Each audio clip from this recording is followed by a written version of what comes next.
கானா ஊரிலே இரக்கம் பொங்கி எழுந்து துடிக்கிறது. சிலுவை அடியிலே நிற்கும் போதும் இரக்கம் பொங்கி எழுந்து துடிக்கிறது. அந்த அம்மா கண்ணீர் வடிப்பதாக எத்தனையோ காட்சிகளிலே கேள்விப்படுகிறோமே. இரக்கத்தினால் நாம் அழிந்து போகிறோமே, என்னுடைய பிள்ளைகள் மனம் மாற வேண்டுமே என்று நினைப்பதால்.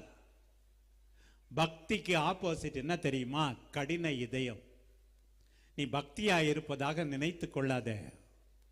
மென்மையான இதயம் இல்லை என்றால் உன்னுடைய பக்தி வேஸ்ட், வெளிவேடா, ஏமாற்றுகிறாய்.